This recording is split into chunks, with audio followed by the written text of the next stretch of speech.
भारतीय क्रिकेट का एक स्वर्णिम दौर था।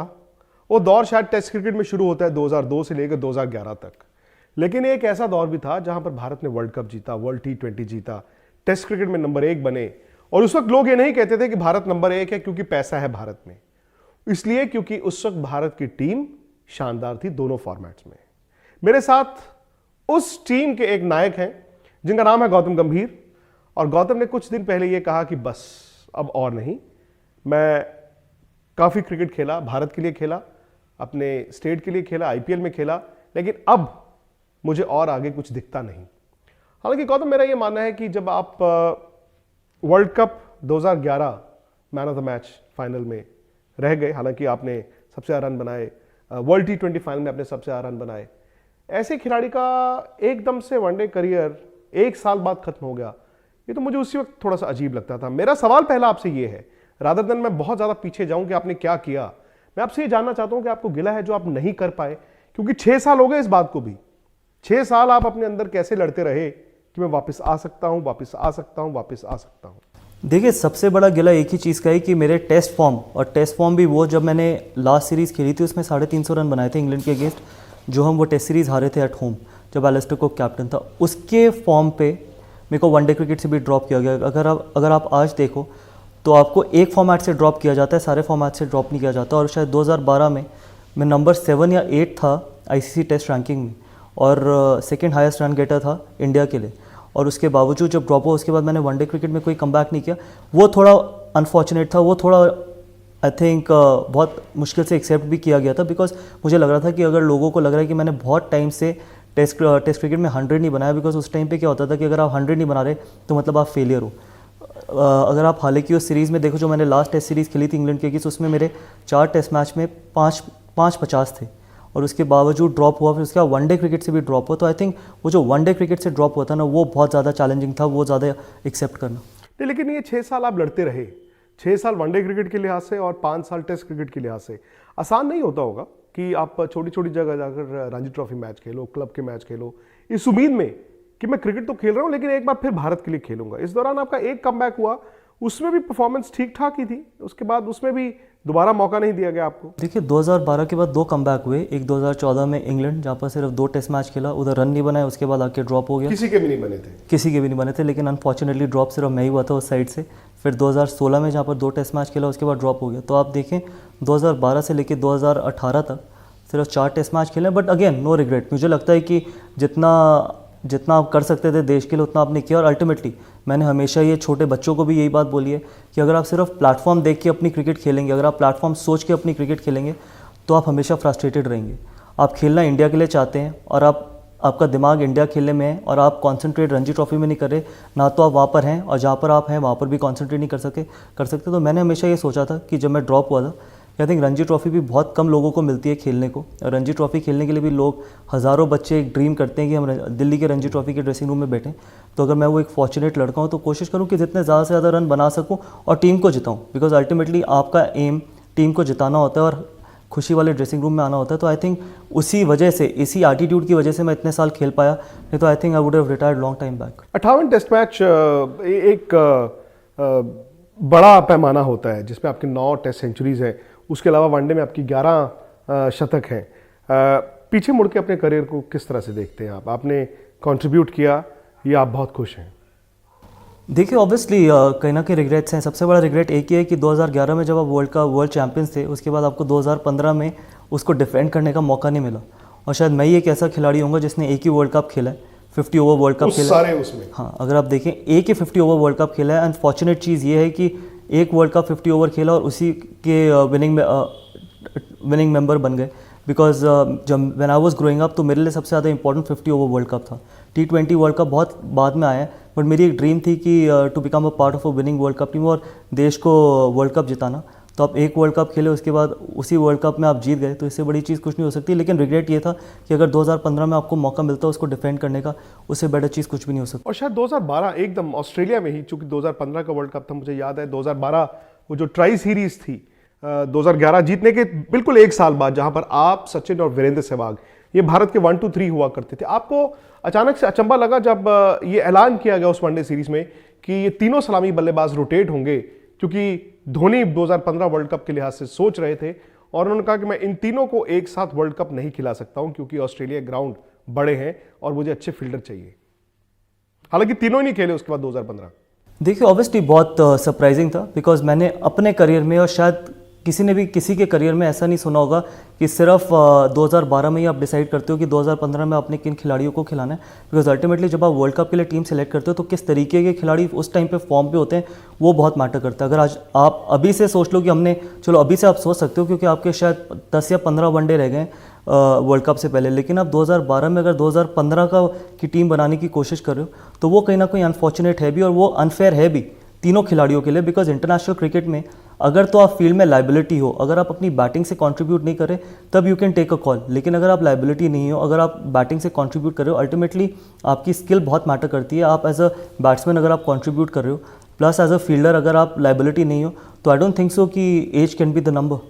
जब आप ड्रॉप होते हैं, जैसे आप हालिया क्रिकेट में भी देख रहे हैं गौतम, अजिंक्य रहाणे जब से ड्रॉप हुए उनका कॉन्फिडेंस दोबारा नहीं दिखा। पुजारा के साथ भी वक्त होता रहा, हालांकि पुजारा ने बड़ी जबरदस्त बैटिंग की है। जब पहली बार इस तरह की सिचुएशन में आप आए, क्या उसने आपके खेल को भी अफेक्ट किया?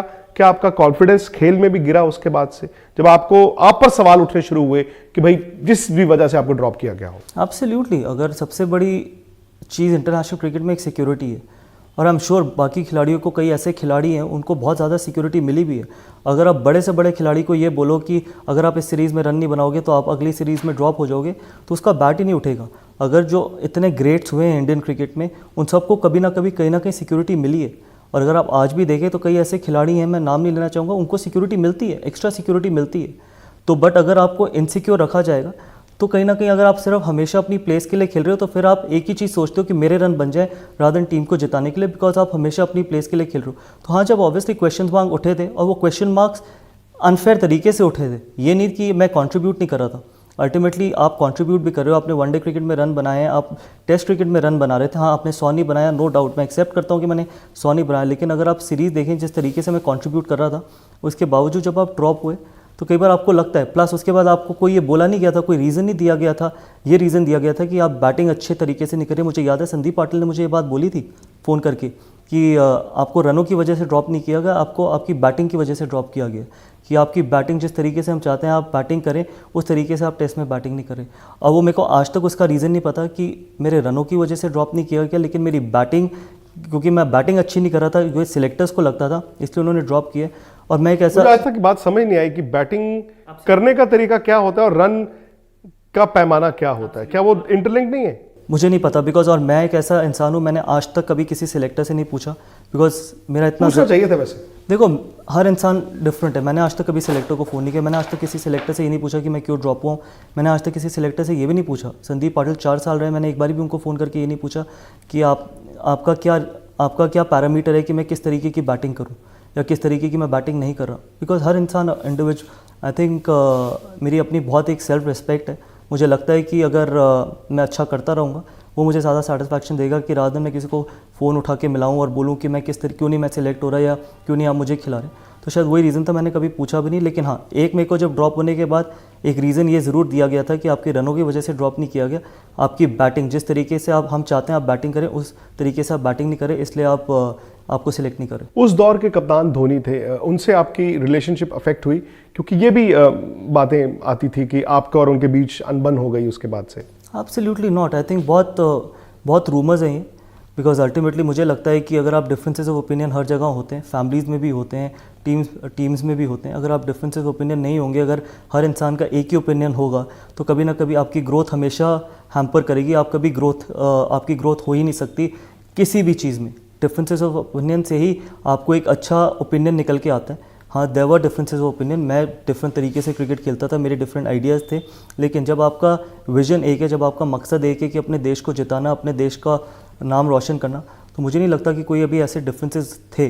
अल्टीमेटली मेरी तरफ से तो नहीं थे, मुझे नहीं पता बाकी दूसरे की तरफ से, बट मेरी तरफ से कभी भी नहीं थे, मेरी तरफ से कभी होंगे भी नहीं, बिकॉज अल्टीमेटली मुझे लगता है कि जब MS धोनी रिटायर होंगे तो हम दोनों ने सबसे हाईएस्ट, आई थिंक सबसे जो खुशी के पल हैं और सबसे ज़्यादा जो बड़ी अचीवमेंट है हम दोनों ने इकट्ठे मिलके आई थिंक ड्रेसिंग रूम में एंजॉय करी है, चाहे वो T20 वर्ल्ड कप हो, चाहे वो नंबर 1 टेस्ट प्लेइंग नेशन हो, टीम हो इंडिया, 2011 वर्ल्ड कप हो, न्यूजीलैंड की टेस्ट सीरीज़ हो, सीबी सीरीज़ हो, साउथ अफ्रीका में टेस्ट सीरीज़ ड्रॉ करना हो, एशिया कप जीतना हो, तो आई थिंक हम दोनों ने मिलके ये ड्रेसिंग रूम में एंजॉय करें मोमेंट्स। तो मुझे नहीं लगता कि ऐसे कोई भी कभी रिग्रेट्स होंगे या कभी कोई डिफरेंसेस होंगे।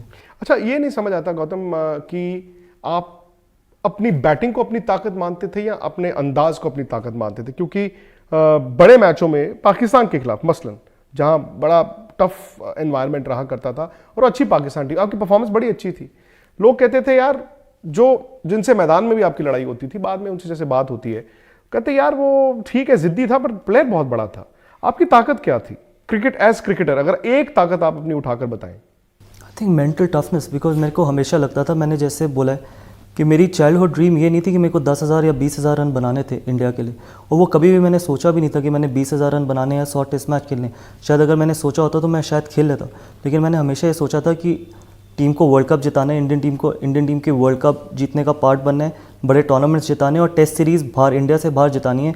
बिकॉज मैंने हमेशा ये सुना था कि इंडिया से बाहर इंडिया कभी भी टेस्ट सीरीज़ नहीं जीतती, तो वो एक मेरा ज़रूर मकसद था, वर्ल्ड कप जीतना मकसद था और इंडिया से बाहर टेस्ट सीरीज़ में अच्छा करना मकसद था। एंड फॉर्चुनेटली हम न्यूजीलैंड में टेस्ट सीरीज़ जीते, साउथ अफ्रीका में ड्रॉ करी, वर्ल्ड कप जीते, लेकिन दो जो सबसे लोएस्ट मोमेंट थे वो ये थे कि आप इंग्लैंड में 4-0 हारे, ऑस्ट्रेलिया में 4-0 हारे, तो शायद वो सबसे लोएस्ट मोमेंट थे। लेकिन बैक टू बैक भी आ गए एब्सोल्युटली 2011 में, अब जब 2011 के वर्ल्ड कप के बाद और बहुत ज़्यादा एक्सपेक्टेशंस के साथ जा रहे थे, आप इंग्लैंड गए थे इतनी एक्सपेक्टेशंस के साथ कि वर्ल्ड चैम्पियंस आ रहे हैं, एंड हमारे पास उस टाइम अटैक था, लेकिन अनफॉर्चुनेटली ज़हीर खान इंजर्ड हो गए थे, हम 4-0 वहाँ हारे, फिर ऑस्ट्रेलिया में सेम ईयर 4-0 हारे। तो वो आई थिंक बहुत low, I think probably the lowest moment of my career. और मेरे को याद है मैंने पर्थ में प्रेस कॉन्फ्रेंस में ये बोला था कि आई होप कि मैं वापस ऑस्ट्रेलिया आऊँ और become a part of a test winning team, test series winning team, because वो मेरा अल्टीमेट एम होगा। ऑब्वियसली मौका नहीं मिला, दैट इज़ इरेलेवेंट, बिकॉज मुझे लगता है कि टेस्ट सीरीज़ इंडिया से बाहर जीतना मेरा बहुत बड़ा मकसद था। क्या रहेगा आपके दिल के पास सबसे ज़्यादा? I think test cricket. I think test cricket मेरे को हमेशा लगता है टेस्ट क्रिकेट से बड़ी क्रिकेट अचीवमेंट्स, मुझे लगता है कि ICC test player of the year और न्यूजीलैंड में टेस्ट सीरीज़, बिकॉज मुझे याद है न्यूजीलैंड जब मैं जा रहा था तो उससे पहले मैं इंडिया में बहुत रन बना रहा था, सब कॉन्टिनेंट में रन बन रहे थे, तो हमेशा ये डाउट्स थे कि ये न्यूजीलैंड कंडीशंस में कैसी बैटिंग करेगा या साउथ अफ्रीकन कंडीशंस में कैसी बैटिंग करेगा। प्रॉब्ली मैं न्यूजीलैंड सिर्फ एक ही बारी टूर किया, साउथ अफ्रीका एक बारी टूर किया सिर्फ, ऑस्ट्रेलिया में टेस्ट सीरीज़ में सिर्फ एक ही बारी टूर किए, तो सिर्फ इंग्लैंड में 2 बारी गया हूँ, उसके अलावा कोई भी ऐसी ओवरसीज़ कंडीशंस नहीं है या टूर नहीं है जहाँ पर मैं 2 बारी गया हूँ।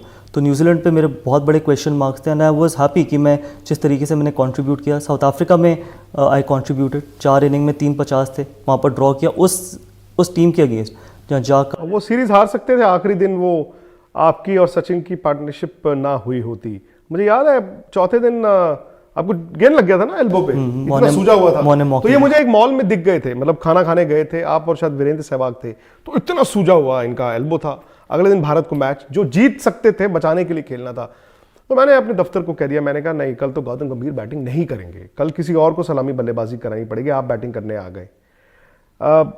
एक वो मैच केप टाउन और एक नेपियर में भी हुआ क्या था, वो आप नींद में चले गए थे कि मतलब मैं जागूंगा ही नहीं, वो गेंदबाज बॉल डालते रहे, आपने तकरीबन 2-2.25 दिन बैटिंग की है वहां पे, 2.5 दिन फॉलो ऑन के बाद। मुझे याद है कि सहवाग आउट हो गए थे तीसरे दिन शाम को, उसके बाद आप खेलते ही रहे।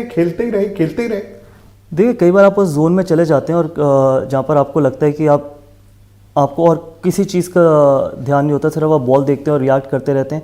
और सबसे अच्छी चीज़ ये थी, सबसे ज़्यादा पॉजिटिव ये चीज़ ये थी कि मैं वैसे बहुत इम्पेशेंट लड़का था, तो जब आप अपने आप को अपने टेम्परामेंट को खुद बीट करके अगर आप 2.5 दिन बैटिंग कर सकते हो, तो आई थिंक वो बहुत सेटिस्फैक्ट्री चीज़ थी। बिकॉज उससे अगर आप 200 रन तो लोग बनाएंगे, 300 रन भी लोगों ने बनाए हैं, लेकिन जब आप 2.5 दिन बैटिंग करते हो और ये सोचते हो, मुझे याद है कि मैंने एक सेशन में आई थिंक चौथे दिन एक सेशन में मैंने एक भी रन नहीं बनाया था, तो मैं 2 घंटे बैटिंग करी थी और एक भी रन नहीं बनाया था, तो उससे मुझे लगा कि कितनी मेंटल टफनेस है मुझ में।